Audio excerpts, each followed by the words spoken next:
ہم کریں گے ہر مظلوم کی حمایت۔ السلام علیکم، میں ہوں حرین فاطمہ اور آپ دیکھ رہے ہیں حمایتی نیوز HD چینل۔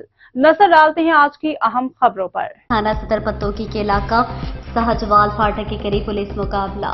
سنگین وارداتوں میں مطلوب انتہائی خطرناک 3 ڈاکو زخمی حالت میں گرفتار۔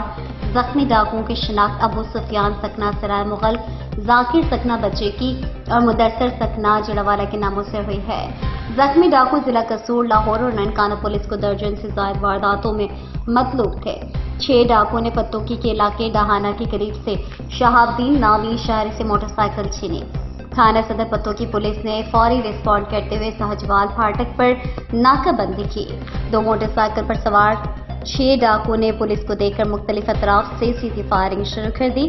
پولیس پارٹی نے حق حفاظت خود اختیاری کے تحت جوابی فائرنگ کی۔ فائرنگ کا تبادلہ 10 منٹ تک جاری رہا۔ ڈاکوؤں کی اپنی فائرنگ سے 3 ڈاکو زخمی ہو گئے، جنہیں زخمی حالت میں گرفتار کر لیا گیا، جبکہ بقایا فرار ہونے میں کامیاب ہو گئے۔